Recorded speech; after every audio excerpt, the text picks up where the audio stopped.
வணக்கம் நேயர்களே. கடந்த சில நாட்களாக வழக்கத்துக்கு மாறான சில தகவல்கள், அதே நேரத்தில் நம்மளுக்கு பயனுள்ள தகவல்களை தொடர்ந்து கொடுத்துட்ருக்கேன். என் பேர் ராஜா. வாங்க நிகழ்ச்சிக்குள்ளே போகலாம்.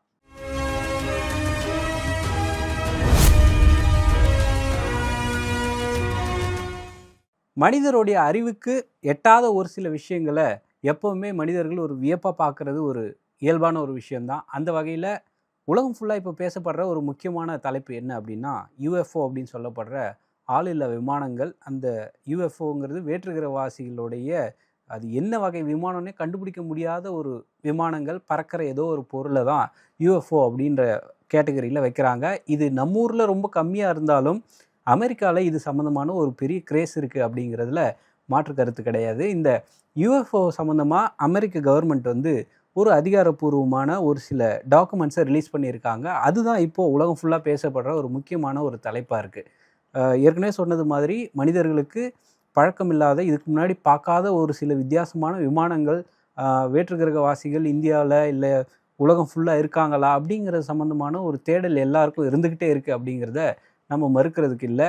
அந்த வகையில் அமெரிக்க அரசு வந்து ஏற்கனவே சொன்ன மாதிரி யூஎஃப்ஓவுடைய ஒரு சில ஃபைல்ஸை ரிலீஸ் பண்ணியிருக்காங்க.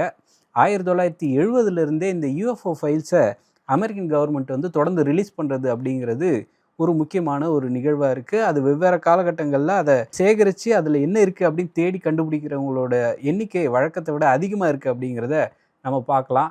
அந்த வகையில் டிபார்ட்மெண்ட் ஆஃப் டிஃபென்ஸ் அப்படிங்கிற அந்த அமைப்பு வந்து யூஎஃப்ஓ பற்றின ஒரு புது வீடியோஸை ரிலீஸ் பண்ணியிருக்காங்க. எதுக்காக இந்த வீடியோலாம் ரிலீஸ் பண்ணுறாங்க அப்படின்னு பார்த்தீங்கன்னா, எங்களோட கவர்மெண்ட் எந்த விஷயத்தையும் மறைக்கலை, நாங்கள் ரொம்ப வெளிப்படைத்தன்மையோடு இருக்கோம் அப்படிங்கிற மாதிரியான இன்ஃபர்மேஷன்ஸை பொதுமக்கள்கிட்ட கொடுக்கணும் அப்படிங்கிறதுக்காக நாங்கள் ஒரு சில வீடியோக்கள்லாம் ரெக்கார்ட் பண்ணியிருக்கோம். அந்த ரெக்கார்டோட வீடியோலாம் வந்து பொதுமக்களுக்கு ஓப்பனாக டிரான்ஸ்பரண்ட்டாக நாங்கள் காட்டுறோம் அப்படிங்கிறதுக்காக இந்த வீடியோஸ்லாம் ரிலீஸ் பண்ணியிருக்காங்க. அன்ஐடென்டிஃபைடு அனாமலஸ் ஃபினோமினா அப்படிங்கிற பேரில் ஒரு சில வீடியோக்கள்லாம் ரிலீஸ் பண்ணியிருக்காங்க. இதில் மொத்தம் 160 வகையிலான ஃபைல்ஸ்லாம் ரிலீஸ் பண்ணியிருக்காங்க. அந்த 160 வகையிலான அந்த வீடியோக்களில் ஸ்பெசிஃபிக்காக நம்ம கவனிக்க வேண்டிய விஷயம் என்ன அப்படின்னா, வழக்கமாக ஒரு விமானம் போகுது, அது எவ்வளோ வேகத்தில் போகுது அப்படிங்கிறதெல்லாம் நம்ம பார்க்க முடியும். ஆனால் யூஎஸ் கவர்மெண்ட் வந்து ஒரு சில காலகட்டங்களில் மனிதர்களுக்கே புரியாத ஏதோ ஒரு வகையிலான ஒரு சில விசித்திரமான மூமெண்ட்ஸை வீடியோவாக கேப்சர் பண்ணியிருக்காங்க. அந்த விசித்திரமான மூமெண்ட்டில் ஒரு சில ஒரு கூழாங்கல் இருக்கும் இல்லையா, அந்த மாதிரி ஒரு நீளமான ஒரு கூழாங்கல் அது வெளிச்சத்தோடு ட்ராவல் பண்ணால் எப்படி இருக்கும் அந்த மாதிரி ஒரு சில வீடியோக்கள் இருக்குது. அதே போல் ஒரு நட்சத்திரம் 8 புள்ளிகள் கொண்ட ஒரு நட்சத்திரம் வேகமாக போனால் எப்படி இருக்கும், இந்த மாதிரியான மனிதர்களுக்கு அது என்னென்ன புரியாத ஒரு வகையிலான ஒரு சில விசித்திரமான வீடியோக்களும் இந்த 160 ஃபைல்ஸில் இருக்குது அப்படிங்கிறது அமெரிக்கன் கவர்மெண்ட் வெளியிட்டிருக்கிற ஒரு முக்கியமான விஷயமா இருக்குது.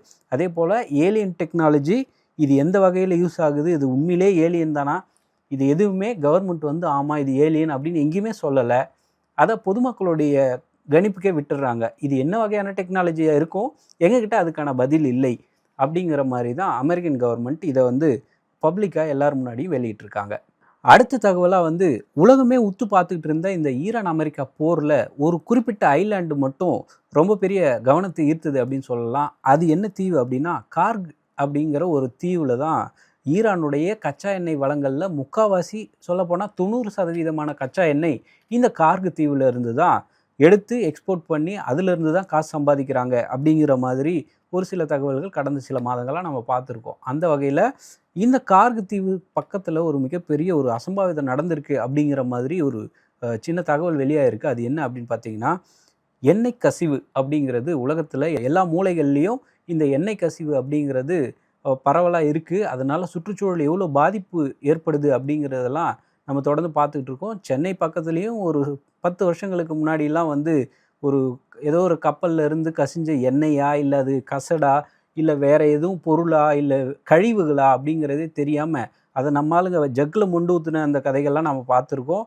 ஸோ அந்த மாதிரி எண்ணெய் கசிவு கார்க் ஐலாண்டு பக்கத்தில் நடந்திருக்கிறதா ஒரு சில தகவல் வந்திருக்கு. இதை வந்து ஒரு சேட்டலைட் மூலமாக இதை அதிகாரப்பூர்வமாக ஒரு ஃபோட்டோவாக எடுத்து காட்டினா தான் அது புரியும் அப்படிங்கிறதுனால கடந்த 3-4 நாளாக வந்து சர்வதேச அளவில் இருக்கிற சேட்டலைட்ஸ் இந்த கார்க் ஐலாண்டு பக்கத்தில் என்ன நடக்குது, உண்மையிலேயே எண்ணெய் கசிவு இருக்கா, ஏற்கனவே வந்து அந்த கச்சா எண்ணெய்கள்லாம் தோண்டி எடுக்கிற அந்த ஒரு பர்டிகுலர் இடத்த ஈரான் வந்து பாதுகாத்துக்கிட்டு இருக்கு. அதே நேரத்தில் அதுக்கு பக்கத்தில் எண்ணெய் கசிவு எப்படி நடந்துச்சு அப்படிங்கிறதுக்கு யார்கிட்டையுமே விடை இல்லை அப்படிங்கிறத நம்ம கவனிக்க வேண்டியதாக இருக்குது. ஸோ மே 6லேருந்து 8ஆம் தேதி வரைக்கும் ஒரு சில குறிப்பிட்ட புகைப்படங்கள்லாம் எடுக்கிறாங்க. அந்த புகைப்படங்கள் அண்மையில் ரிலீஸ் ஆகிருக்கு. அதில் என்ன சொல்லியிருக்காங்க அப்படின்னா, ஸ்பெசிஃபிக்காக 45 சதுர கிலோமீட்டர் அளவுக்கு எண்ணெய் கசிவு இருக்குது அப்படிங்கிறத சொல்லியிருக்காங்க. இந்த எண்ணெய் கசிவு அந்த குறிப்பிட்ட கார்க் ஐலாண்டு பகுதியில் இத்தனை வருஷமாக எண்ணெய் எக்ஸ்ட்ராக்ட் பண்ணி எடுக்கும்போது கூட இந்த அளவுக்கு பெருசாக எண்ணெய் கசிவு இருந்தது கிடையாது. ஆனால் இப்போ என்ன ரீசன்னே தெரியாமல் இந்த எண்ணெய் கசிவு நடந்திருக்கு. இது எப்படி நடந்துச்சு அப்படிங்கிற சம்மந்தமான எந்த அதிகாரப்பூர்வமான இன்ஃபர்மேஷனும் இல்லை. ஆனால் இது எண்ணெய் கசிவாக தான் இருக்குது அப்படிங்கிற சேட்டலைட் புகைப்படங்கள் வெளியாக இருக்குது. இது உலகம் ஃபுல்லாக ஒரு சுற்றுச்சூழல் ஆர்வலர்கள் மத்தியில் ஒரு பெரிய அதிர்ச்சியை ஏற்படுத்தியிருக்கு. ஸோ இந்த அமெரிக்கா ஈரான் பிரச்சனை எப்போ முடியும்னு தெரியல. ஆனால் இப்போவே அந்த சுற்றுச்சூழல் பாதிப்பு தொடங்கிருச்சு அப்படிங்கிறதுல எந்த மாற்று கருத்தும் இல்லை. சரி, இப்போ இந்த 2 தகவல்களுக்கு அடுத்து எப்படி இந்த மாதிரிலாம் புதுசு புதுசாக ரூம் போட்டு யோசித்து இந்த மாதிரியான பிரிட்ஜெல்லாம் டிசைன் பண்ணுவாங்களோ அப்படிங்கிற மாதிரி நம்மளே யோசிக்க வைக்கிற மாதிரியான ஒரு சம்பவம் நடந்திருக்கு. அதில் ஒரு சின்ன அப்டேட்டும் கிடச்சிருக்கு. அது என்ன அப்படின்னு பார்த்தீங்கன்னா, மத்திய பிரதேச மாநிலத்தில் போபால் அப்படிங்கிற ஒரு பகுதி இருக்குது. அந்த போபாலுங்கிற இடத்துல கொஞ்சம் வருஷத்துக்கு முன்னாடி ஒரு பாலம் கட்ட ஆரம்பித்தாங்க. அந்த பாலம் உலகமே உத்து பார்க்குற அளவுக்கு யாருப்பா இந்த டிசைனர், இவங்களை நாங்கள் உடனே பார்க்கணுமே அப்படிங்கிற மாதிரி ஒரு விசித்திரமான ஒரு டிசைன் பண்ணியிருந்தாங்க. அது என்ன அப்படின்னா, ஒரு எல் அப்படின்னு எழுதுறீங்கன்னா அந்த எல் எங்கே ஸ்ட்ரெயிட் லைன் எங்கே முடியுதோ அதுக்கு பக்கத்தில் கர்வ் ஸ்ட்ரெயிட்டாக இருக்கும், 90 டிகிரியில் இருக்கும் அப்படிங்கிறது தான் நம்ம கவனிக்க வேண்டிய விஷயம்.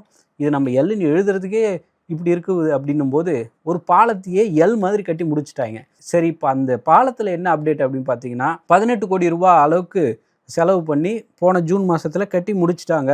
கட்டி முடிச்சதுக்கப்புறம் தான் தெரியுது இது எல் மாதிரி வரக்கூடாது, ஒரு மாதிரி வளைஞ்ச யூ மாதிரி போகணும் அப்படிங்கிறது தான் கட்டி முடிச்சதுக்கப்புறம் கண்டுபிடிச்ச ஒரு முக்கியமான சுவாரஸ்யம். இந்த எல் மாதிரி கட்டின பிரிட்ஜோட டிசைன் யார் பண்ணது, இது அவங்க தான் அப்படி கொடுக்குறாங்கன்னா நீங்களும் அப்படியே கட்டிடுவீங்களா அப்படின்னு சொல்லி 7 இன்ஜினியர்ஸை சஸ்பெண்ட் பண்ணியிருந்தாங்க. சரி, இப்போ இதில் என்ன இருக்குது அப்படின்னு நீங்கள் கேட்கலாம். 7 இன்ஜினியர்ஸ் சஸ்பெண்ட் பண்ணாங்க இல்லையா, அவங்க எல்லாருக்கும் விசாரணை ஒரு பக்கம் போய்கிட்டு இருக்கு. அதே நேரத்தில் எப்போ உங்கள் மேலே ஒழுங்கு நடவடிக்கை விசாரணை எல்லாம் அப்புறம் இருக்கட்டும், ஃபஸ்ட்டு நீங்கள் வேலையை பாருங்கள் சொல்லி அந்த 7 பேரையும் திருப்பியும் வேலைக்கு வச்சு கூப்பிட்ருக்காங்க. இது இந்தியா அளவில் ஒரு பெரிய சர்ச்சையை ஏற்படுத்தியிருக்கு. இந்த ஏற்கனவே இவங்க கட்டின பிரிட்ஜே எல் மாதிரி இருக்குது, அதுக்கான விசாரணை தான் போய்கிட்டு இருக்கு. அவங்கெல்லாம் நியாயப்படி வேலையை விட்டு எடுத்துருக்கணும். ஏன்னா 18 கோடி ரூபாங்கிறது பொதுமக்களுடைய வரிப்பணம் வீணாக போயிருக்கு அப்படிங்கிறதுனால இந்த 7 பேருக்கும் அடுத்த கட்டமாக வேலையை கொடுக்கக்கூடாது அப்படிங்கிறது தான் பொதுமக்கள் தரப்புலேருந்து வைக்கிற கோரிக்கை. ஆனால் இந்த 7 பேருக்கும் திருப்பி வேலை கொடுத்துருக்காங்க. அது ஏன் அந்த எல் பாலம் அங்கே கட்டுறாங்க அப்படின்னா, கீழே ரயில் போய்கிட்டு இருக்கு, ரயில் ட்ராக் கிராஸ் பண்ணுங்கிறதுக்காக தான் இந்த பிரிட்ஜை கட்ட டெண்டர் போட்டாங்க. ஆனால் இவங்க எல் டைப்பில் கட்டினதுனால திருப்பி எந்த இடத்துல கிராஸ் ஆகுதோ அந்த இடத்துல ஒரு வளைவு தேவைப்படுது அப்படிங்கிறதுனால இப்போ அதை மாற்றுறதுக்கான எல்லா வேலைகளும் தொடங்கியிருக்கு அப்படிங்கிறத நம்ம கவனிக்கணும். ஸோ இந்த 90 டிகிரி பாலம் திருப்பி அந்த 90 டிகிரிங்கிற அந்த வரலாற்று முக்கியத்துவம் வாய்ந்த 90 டிகிரிங்கிறது உடைக்க போகிறாங்க அப்படிங்கிறது தான் நம்ம கவனிக்க வேண்டிய முக்கியமான விஷயம். சரி, அடுத்து ஒரு முக்கியமான விஷயம் என்ன அப்படின்னா, இப்போ நம்ம கோடை காலத்தில் இருக்கோம். அதிசயமாக சென்னையிலலாம் கடந்த சில நாளாக மழையெல்லாம் பெஞ்சிக்கிட்டு இருக்கு. ஆனால் எல்லா ஊர்களையும் இதே சிச்சுவேஷன் இருக்கான்னு கேட்டால் இல்லை. ஒரு சில ஊர்களில் வெயில் எப்போ தாங்கவே முடியல அப்படிங்கிற மாதிரியான வெயில் இருக்குது. ஸோ அந்த வெயில் சம்மந்தமான அடுத்த ஒரு செய்தி இருக்குது.